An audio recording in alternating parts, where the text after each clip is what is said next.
ابھی مجھے پتا چلا پنجاب یونیورسٹی میں ڈبل سے بھی زیادہ فیس بڑھا دی. ہم فرشتے نہیں ہیں. کتنا بڑا فراڈ ہے اس ملک کے ساتھ, کتنا بڑا دھوکہ ہے اس ملک کے ساتھ. کوئی امید موجود ہے پاکستان میں تو وہ جماعت اسلامی اور اس کی تحریک سے وابستہ ہے. اس لیے نوجوانوں سے کہتا ہوں ہمارے ساتھ چلیں. ہم فرشتے نہیں ہیں, انسان ہیں, غلطیاں کر سکتے ہیں, کوتاہیاں کر سکتے ہیں. ہم مل کر ایک دوسرے کی اصلاح کریں گے, ہم مل کر ایک دوسرے کی تربیت کریں گے, ہم مل کر سب پاکستان کو مضبوط بنائیں گے. ہم مل کر اس قابض مافیا جس نے ہم پر آئی پی پیز کا عذاب مسلط کیا ہے. آپ ذرا ترتیب تو دیکھیں 1994 سے لے کر اب تک. ظاہر ہے جب ہمارا بجٹ چھوٹا تھا تو ہمارے پاس جو ہے سینکڑوں ارب روپے ہم آئی پی پیز کو دے رہے تھے. اب کرتے کرتے جب ہم 18 ٹریلین پر آ گئے تو ہم 2 ٹریلین سے زیادہ اپنے ڈیفنس کے بجٹ سے بھی زیادہ اس وقت آئی پی پیز کی کیپیسٹی پیمنٹ دے رہے ہیں. یعنی وہ بجلی کہ جو ہم استعمال نہیں کرتے یا پروڈیوس نہیں ہوتی اس کے پیسے پاکستانی, اس کو آئی پی پیز کی کیپیسٹی پیمنٹ کہتے ہیں. اور صرف اتنی سی بات نہیں ہے, میں پوچھنا چاہتا ہوں ان ساری جماعتوں سے جنہوں نے آئی پی پیز کو ہم پر مسلط کیا اور مراد دی ان کو, Noon League, peoples party, P T I, ان لوگوں نے, اور ان کو ٹیکس سے ایگزم کیا. انکم ٹیکس تنخواہ دار پہ تو لگایا ہوا ہے. ہم نے دھرنا دیا, احتجاج کیا. ہم نے جب حکومت سے بات چیت کی کہ آپ یہ ختم کریں, ہم نہیں کر سکتے, آئی ایم ایف منع کرتا ہے. تو اگر I M F I P Ps کے انکم ٹیکس کی ایگزمشن پر اعتراض نہیں کرتا اور تنخواہ دار کے سلیب کو کم کرنے پہ اعتراض کرتا ہے تو یا تو تم جھوٹ بولتے ہو یا آئی ایم ایف ثابت کرتا ہے کہ وہ سب سے بڑا ساہوکار ادارہ ہے پوری دنیا میں, پوری معیشت کو کنٹرول کر کے اپنی مرضی کا نظام چلانے والا ادارہ ہے. اور دونوں ہی باتیں درست ہیں. اس لیے کہ جو آئی ایم ایف کی غلامی میں گیا کبھی نجات نہیں ملی ہے اسے. تو یہ آئی ایم ایف کا نام لے لے کر تنخواہ داروں سے پیسے وصول کریں اور بڑے بڑے جاگیرداروں کو اپنی حکومت میں ساتھ بٹھائیں. ساری پارٹیاں یہ کام کرتی ہیں.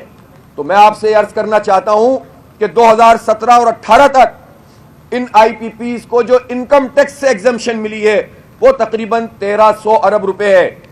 اور اس کے بعد انہوں نے یہ چکر کیا نون لیگ اور پھر پی ٹی آئی نے کہ اب ان کی انکم ٹیکس ایگزمشن کہیں شو بھی نہیں ہوتی.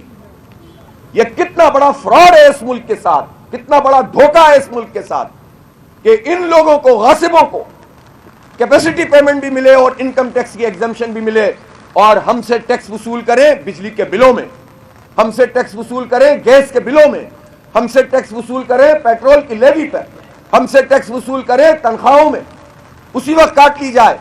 اور یہ ایک چھوٹا سا مراد یافتہ طبقہ ہر پارٹی اس کو پروٹیکٹ کرے اور اپنے آپ کو ایماندار بھی شو کریں بعض لوگ. کیسے چلے گا یہ ملک پھر؟ اس لیے لوگوں کو سمجھنا چاہیے, اس لیے لوگوں کو سمجھنا چاہیے کہ کوئی آپشن نہیں ہے سوائے اس کے کہ سیاسی مزاحمت کی جائے. اور سیاسی مزاحمت کا مطلب گالی نہیں ہے, سیاسی مزاحمت کا مطلب گولی نہیں ہے, سیاسی مزاحمت کا مطلب نفرت نہیں ہے. سیاسی مزاحمت کا مطلب یہ ہے کہ پرامن سیاسی جد و جہد, آئینی جد و جہد, آئین کی بالادستی, جو انسانی حقوق ایک آئین کے تحت پاکستان میں ہمیں حاصل ہیں اس کا احترام, جمہوری رائے کی آزادی, جو جس کو رائے دے پھر اس کے مطابق حکومتوں کا بننا, نوجوانوں کی امپاورمنٹ, تعلیم کا حق, طبقاتی تعلیم نہیں چلے گی, غریب کے لیے الگ تعلیم, مڈل کلاس کے لیے الگ, امیر کے لیے الگ. یہ کیسا ملک ہے؟ اس ملک کا آئین کہتا ہے کہ سب کو ایک جیسا موقع ملے گا. پھر غریبوں, امیروں اور مڈل کلاس میں دولت کی بنیاد پر تعلیم کی تقسیم کیوں ہے؟ اور پاکستان کے 25 کروڑ لوگوں پر اتنا ظلم کیا گیا کہ یہ سمجھتے ہیں کہ یہ ہمارا حق ہی نہیں ہے کہ ہم فری ایجوکیشن اور کوالٹی ایجوکیشن مانگیں. اگر فری ایجوکیشن سرکار میں ملے گی تو وہ خراب ہوگی, اور اگر اچھی لینی ہے تو خریدو. یہ ظلم اس سے بڑھ کر نہیں ہو سکتا. لوگوں کے دماغوں میں اس غلامی کو انہوں نے اتار دیا ہے کہ لوگ اپنا حق ہی نہیں سمجھتے کہ امیر ہو یا غریب ہر ایک کے بچے کو برابر کی تعلیم ملنی چاہیے.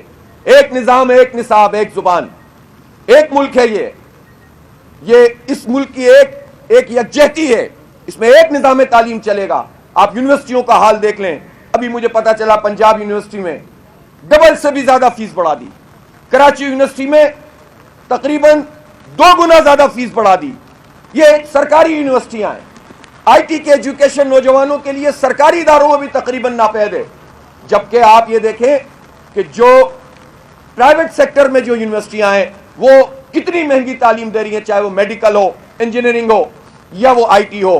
یہ جماعت اسلامی ہے, جو 45,000 نوجوانوں کو اس وقت تک پچھلے 1-1.5 سال میں فری آئی ٹی کورسز کرا چکی ہے.